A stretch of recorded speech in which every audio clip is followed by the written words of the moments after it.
Shalom, selamat siang semuanya, opa-opa, oma-oma sekalian. Terima kasih sudah datang. Saya sangat senang sekali bisa hadir di tengah-tengah oma dan opa-opa sekalian. Dan saya berharap keadaan oma dan opa-opa sekalian sehat semuanya. Nah, pada siang hari ini kita akan belajar banyak tentang sesuatu hal. Nah, namun sebelum kita belajar banyak tentang sesuatu hal tersebut, ya, saya ingin mengajak oma-oma untuk oma dan opa untuk terlebih dahulu melihat sebuah gambar ini. Ya, kira-kira apa sih yang ada di benak opa dan oma sekalian ketika melihat dua gambar tersebut? Ya, gambar tersebut adalah gambar ya yang sudah kita ketahui bersama ya dan cukup familiar. Itu merupakan sebuah foto tembok besar Cina, ya, sebuah bangunan yang dibangun begitu kokoh. Konon ceritanya tembok besar Cina dibangun untuk menghalangi bangsa bangsa barbar menginvasi negara Cina, sehingga tembok tersebut dibangun sedemikian rupa agar bangsa barbar tidak bisa masuk ke wilayah Cina. Nah, sekarang bagaimana dengan gambar yang selanjutnya? Nah, tepat sekali. Opa Oma sekalian pasti juga sudah cukup mengenal kisah ini ya. Dan dari gambar ini saja, Opa dan Oma sekalian pasti sudah tahu ini ceritanya tentang apa sih. Iya, benar sekali. Ini cerita tentang bangsa Israel yang dipimpin oleh Yosua masuk ke tanah Kanaan. Namun sebelum masuk ke tanah Kanaan, mereka harus melewati atau menaklukkan sebuah kota yang namanya Yeriko. Nah, di Yeriko ini temboknya itu tebel banget. Tebel temboknya aja 6 sampai 7 meter. Kebayang kan? Kalau tembok rumah kita mungkin sekitar ya 1 jengkal lah ya, ini tembok kotanya 6 sampai 7 meter. Nah, jadi kuat sekali. Nah, berkaitan dengan topik yang akan kita bicarakan siang hari ini, sebenarnya sangat dekat kaitannya dengan apa yang disebut dengan kubu pertahanan atau tembok pertahanan. Apakah materi kita pada siang hari ini? Ya, siapa yang tahu? Ayo, kalau ada yang tahu, dapat 3 buah payung cantik. Ya, pada topik siang hari ini adalah benteng pertahanan sama dengan penguasaan diri. Ya, penguasaan diri ini memang sesuatu hal yang sangat penting yang harus dimiliki oleh kita, khususnya orang-orang yang percaya. Selain penguasaan diri ini adalah salah satu dari buah roh, itu membuat itu makanya itu sebabnya penguasaan diri begitu penting, karena tanpa penguasaan diri kehidupan kita itu seumpama seperti sebuah kota di mana kubu pertahanannya itu roboh, seperti halnya tembok Jericho ini dan tembok besar Cina. Nah, kalau kubu pertahanannya, benteng pertahanannya roboh, maka musuh bisa dapat dengan mudah masuk ke wilayah kita dan mengalahkan kita. Itu sebabnya penguasaan diri menjadi sesuatu yang penting. Karena di balik tembok-tembok ini ada begitu banyak potensi dan aset yang dilindungi ya. Itu sebabnya penguasaan diri yang sama dengan benteng pertahanan atau pertahanan menjadi sesuatu hal yang penting. Tanpa penguasaan diri, semua talenta, semua aset yang kita miliki akan jadi berantakan, sehingga tidak bisa mencapai sebuah tujuan dalam kehidupan kita. Nah, yuk pada siang hari ini kita belajar lebih jauh lagi apa sih penguasaan diri itu. Ya, apa sih penguasaan diri? Oma Opa di sini ada yang tahu nggak apa itu penguasaan diri? Tadi sekilas sudah dijelaskan sih. Analogi tentang penguasaan diri. Itu jika dianalogikan, itu ibarat benteng pertahanan, kubu pertahanan. Kota tanpa kubu pertahanan, ya tinggal tunggu waktunya. Akan diserang musuh dan dihancurkan oleh musuh. Nah, sekarang apa itu penguasaan diri? Ada yang mau memberikan pendapat? Mungkin? Ya, ada? Ada? Ya, oke lah. Langsung saja saya buka rahasianya. Apa sih penguasaan diri itu? Ya, penguasaan diri ada beberapa pendapat sih. Dari beberapa tokoh terkenal tentang memberikan definisi atau pengertian tentang penguasaan diri. Salah satunya adalah Calhoun dan Althusser tahun 1990 mendefinisikan pengertian penguasaan diri atau self-control sebagai sebuah pengaturan dari proses fisik, psikologis, maupun perilaku seseorang. Jadi penguasaan diri di sini melibatkan sebuah proses fisik, psikologi atau kejiwaan, dan perilaku.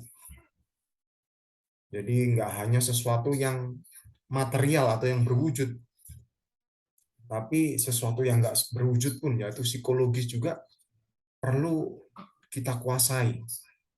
Jadi menurut Calhoun dan Althusser ini, dalam kehidupan sehari-hari, begitu banyak hal yang membuat kita lepas kontrol ya, secara fisik maupun psikologis maupun secara perilaku. Hal itu harusnya hal tersebut seharusnya bisa dikontrol lebih baik lagi. Nah, kemampuan untuk mengendalikan itu semua disebut penguasaan diri. Itu menurut Calhoun dan Althusser. Sedangkan menurut Goldfried dan Meerbaum, penguasaan diri sebagai suatu kemampuan untuk menyusun, mengatur, membimbing, mengarahkan sebuah bentuk perilaku yang dapat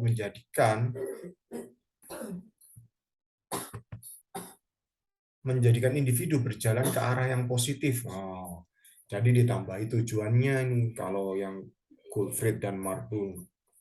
Ya, hampir sama, cuman mereka menambahi bahwa tujuan dari penguasaan diri adalah menjadikan sebuah individu memiliki perilaku yang ke arah positif, ya, ke arah positif, menyusun, mengatur, membimbing sedemikian rupa perilaku-perilaku ke arah yang positif.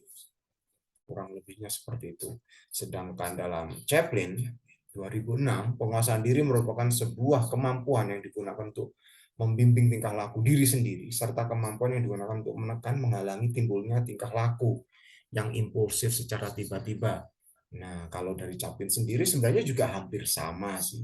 Cuman lebih menekankan ketika dalam kehidupan pribadi manusia, ketika timbul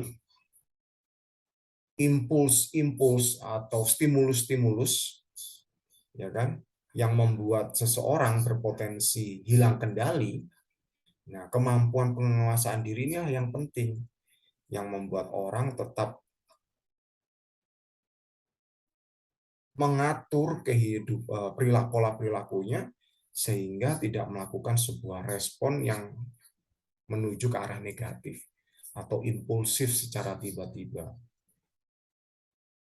Kemudian yang keempat adalah kemampuan yang dimiliki setiap individu untuk memiliki kehendak atau keinginan dalam mengatur tingkah laku dirinya sendiri serta menekan atau melawan tingkah laku impulsif, hampir sama, yang dapat memberikan dampak negatif dan mengarahkannya pada konsekuensi yang lebih baik atau positifnya. Ini lebih kepada kesimpulan dari ketiga pendapat sebelumnya yang berbicara tentang kemampuan untuk mengatur proses fisik, psikologis, ya kan, terus ke arah yang lebih positif dan juga timbulnya stimulus-stimulus, ya kan, godaan-godaan pada pola perilaku manusia sehingga memberikan potensi manusia itu mengambil respon impulsif, ya kan, tanpa berpikir panjang, membuat sebuah keputusan tanpa berpikir panjang yang berakhir merugikan pribadi manusia itu sendiri.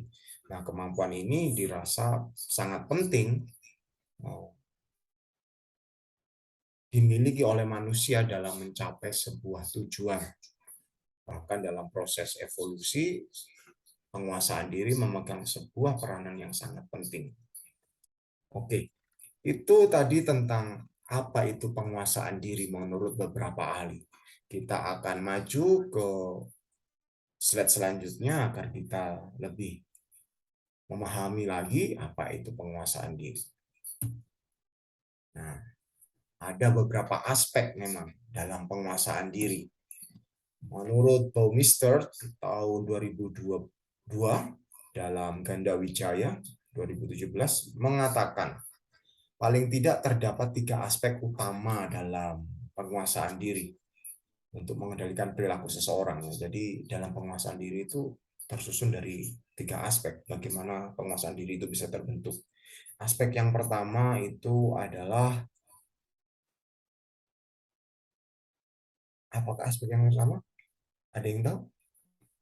Ya, aspek yang pertama adalah standar-standar atau nilai-nilai, idealisme-idealisme gitulah ya.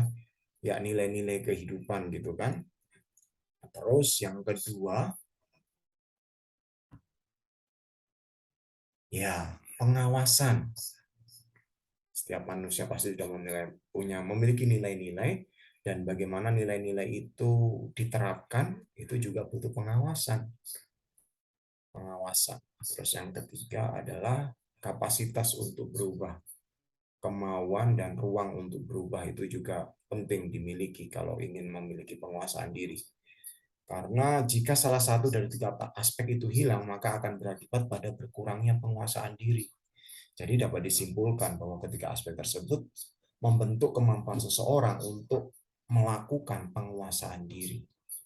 Salah satu ini hilang, maka kemampuan penguasaan diri orang tersebut akan menurun. Nah, sekarang kita akan menyimak lebih dalam lagi apa itu standar-standar ya.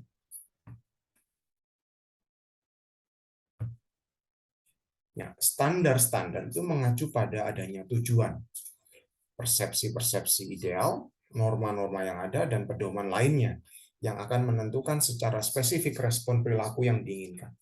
Standar-standar tersebut biasanya sesuai dan tidak berkonflik dengan lingkungan sosial. Seseorang yang memiliki standar-standar dan tidak berkonflik dengan lingkungan sosialnya mengetahui secara pasti apa yang diinginkannya. Jadi standar, seseorang memiliki standar itu dikaitkan dengan tujuan-tujuan tertentu dalam kehidupannya. Itu membentuk persepsi-persepsi ideal, terus dihubungkan dengan norma-norma yang ada dan pedoman-pedoman lain, ya kan. Ketika suatu godaan datang, ya kan, atau stimulus datang, reaksi impulsifnya itu selalu mengarah pada hal yang positif. Karena standar-standar ini tadi, karena menginginkan sebuah tujuan yang tidak dicapai, makanya pentingnya sebuah standar. Karena standar itu menjadi sebuah panduan untuk mencapai sebuah tujuan yang diinginkan. Nah, biasanya standar-standar ini terbentuk disesuaikan dengan lingkungan yang ada di sekitar pribadi tersebut. Jika standar ini sesuai dengan lingkungan sosial pribadi tersebut, maka tidak akan terjadi konflik. Namun kalau standar yang dimiliki oleh seseorang tersebut ternyata berbenturan dengan lingkungan sosial tempat dia berada, maka akan terjadi konflik ya, yang mengakibatkan orang tersebut pada akhirnya tidak tahu pasti apa yang diinginkan. Karena orang tersebut seolah-olah hidup di 2 kondisi yang berbeda, memainkan 2 peran yang berbeda. Jadi kurang memiliki pengetahuan tentang apa sih yang sebenarnya dia inginkan, karena ya lingkungan terjadi konflik antara standar yang dimiliki dengan lingkungan tempat dia berada. Tuh. Terus yang selanjutnya adalah apa tadi? Iya, betul sekali. Pengawasan. Ya, seseorang yang memiliki pengawasan terhadap perilakunya akan mampu memperkirakan secara tepat konsekuensi dari perilaku yang dia lakukan. Seorang yang kehilangan acuan, lupa akan standar yang telah ia miliki, atau tidak tepat dalam memperkirakan konsekuensinya dari perilakunya. Ya, jadi kalau bahasa sehari-harinya mungkin introspeksi diri ya. Bagaimana diri kita melihat, bagaimana cara pandang kita terhadap diri kita sendiri tentang perilaku yang kita lakukan, yang memberikan kita haluan untuk melihat ke arah mana kita bergerak, apakah kita bergerak menuju tujuan yang kita inginkan atau sedikit melenceng nih dari tujuan yang kita inginkan.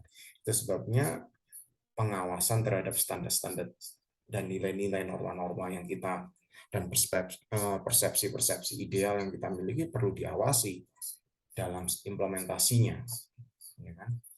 Sehingga itu sebagai sebuah bentuk kontrol gitu kan kalau kita ingin mencapai sebuah tujuan dalam kehidupan kita. Jadi introspeksi diri atau pengawasan juga elemen kedua atau aspek kedua yang juga harus ada jika kita berbicara tentang penguasaan diri. Nah, selanjutnya yang ketiga adalah kapasitas untuk berubah. Nah, kapasitas ini mengacu pada kemampuan untuk mengumpulan kekuatan yang dibutuhkan untuk mengganti atau membatasi perilaku yang tidak sesuai. Nah, jadi dalam mencapai tujuan tersebut dibutuhkan penguasaan diri dan kapasitas ini adalah kemauan kan, dan juga kemampuan perilaku-perilaku apa saja sih yang harus diganti, yang harus dihilangkan, yang harus dibatasi untuk mencapai tujuan tersebut. Jadi semacam internal kontrol ya, internal kontrol juga lah. Jadi menanggalkan semua yang membebani untuk bergerak maju dan mengenakan semua yang memudahkan untuk mendorong terus maju. Kapasitas inilah yang menentukan bagaimana penguasaan diri itu tinggi atau rendah dalam pribadi seseorang. Ya, tadi sudah aspek-aspek tentang penguasaan diri, yaitu standar, pengawasan, dan kapasitas untuk berubah. Kira-kira dari sini ada yang ditanyakan nggak ya dengan penjelasan dari saya? Ada? Ada nggak ya? Penguasaan diri.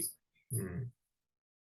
Ya, biasanya Bapak, opa-opa oma ini kan ya di usia-usia yang masih secara WHO bilang itu usia oma opa ini adalah dewasa ya. Usia 60 tahun ya. Ya dewasa. Jadi penguasaan dirinya pasti untuk opa-opa dan oma-oma ini ya cukup tinggi ya karena sudah banyak makan asam garam. Jadi sudah bisa memprediksi kemana arahnya, jadi sudah memiliki pakem yang kuat gitu ya. Ya itu intermezzo aja ya. Oke, selanjutnya dampak penguasaan diri. Nah, apa sih dampak penguasaan diri? Apa sih yang terjadi kalau penguasaan diri dalam diri seseorang itu rendah atau tinggi? Nah, ini ada beberapa dampak ya. Penguasaan impuls ya kan. Kurangnya penguasaan diri ini disebut impulsivitas yaitu ketidaksabaran seseorang untuk memuaskan keinginannya. Seorang yang impulsif akan lebih memilih penghargaan yang kecil namun langsung dapat diterima daripada penghargaan yang besar namun tidak langsung diterima. Jadi ini impulsif ini merupakan reaksi-reaksi berdasarkan reaksi-reaksi terhadap tujuan jangka pendek gitu. Jadi penguasaan diri seseorang untuk tujuan jangka panjang yang lebih besar atau penguasaan diri seseorang untuk tujuan yang lebih kecil dan mudah didapat, yaitu yang jangka pendek. Nah, penguasaan diri itu bermain di area tersebut. Jadi kalau semakin tinggi penguasaan diri seseorang, itu memampukan seseorang untuk mencapai target-target jangka panjang dan penghargaan yang lebih besar. Namun jika penguasaan diri seseorang itu rendah, maka kemampuan seseorang tersebut hanya mampu untuk mencapai target-target yang jangka pendek dan dengan penghargaan yang kecil, namun langsung diterima. Nah, ini dampaknya penguasaan diri kan. Kalau penguasaan dirinya tinggi atau penguasaan dirinya rendah, yaitu penguasaan impuls. Oke, yang kedua, ini dia hubungan interpersonal. Nah, penguasaan diri seseorang, tinggi rendahnya penguasaan diri seseorang itu juga sangat bisa terlihat dalam hubungan interpersonal. Hal ini terindikasi dari keakraban keluarga yang tinggi dan konflik keluarga yang rendah pada orang dengan penguasaan diri tinggi. Selain itu, orang dengan penguasaan diri tinggi lebih memiliki kelekatan aman dan tingkat empati yang optimal, ya kan? Ya, ini sangat dibutuhkan ya bagi opa dan oma sekaliannya di usia-usia yang sudah lanjut ya. Karena kalau kita nggak memiliki penguasaan diri ini, wah bisa kena darah tinggi, suka marah dan lain sebagainya ya, menciptakan kondisi yang ya hubungan interpersonal, ya hanya untuk oma, opa semua, untuk kita semua. Selanjutnya, ya penyesuaian psikologi. Penguasaan diri yang rendah berhubungan dengan kecemasan, ya tentu saja. Kalau kita memiliki penguasaan diri yang rendah, itu tingkat kecemasan memang semakin tinggi.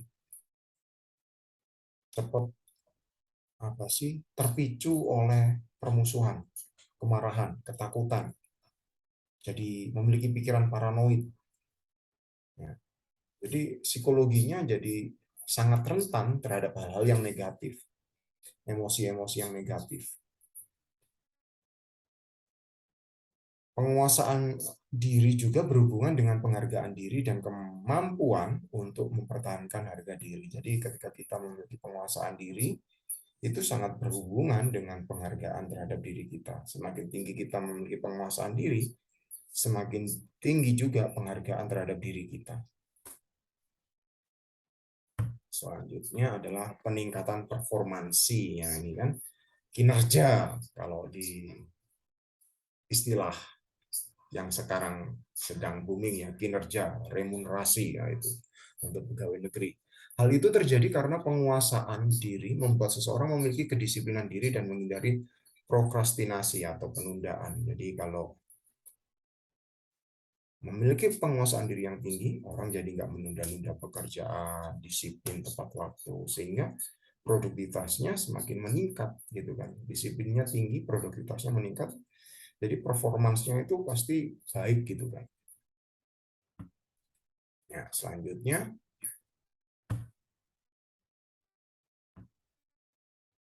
bagaimana sih mengembangkan penguasaan diri? Nah, ini beberapa hal untuk mengembangkan penguasaan diri. Yang pertama, berpikir jangka panjang.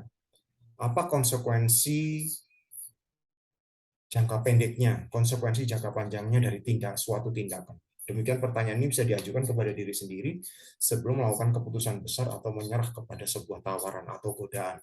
Jadi untuk mengembangkan penguasaan diri, kita harus terlebih dulu berpikir jangka panjang, nggak jangka pendek. Hal-hal apa saja sih yang kita terima jika suatu hal itu kita lakukan dan tidak kita lakukan.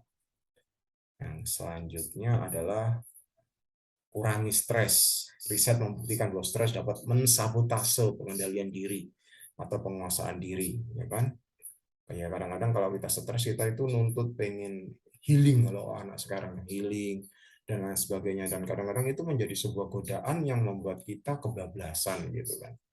Akhirnya target-target jadi nggak tercapai. Jadi untuk mengembangkan penguasaan diri, ya kurangi stres dengan cara apa sih ya? Keluar dari yang membuat kita stres. Contoh di lingkungan kantor, ya kita mungkin Kalau stres ya jalan-jalan dulu keluar ke taman atau ngobrol dengan teman barang 5 atau 10 menit begitu untuk mengurangi stres. Selanjutnya, gunakan energi kita untuk tujuan yang bermakna.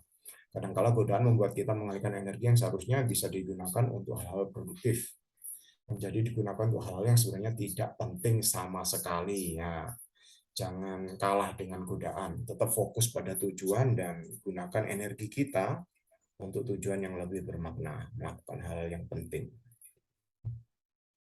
Nah, sekarang kita sampai pada kesimpulan.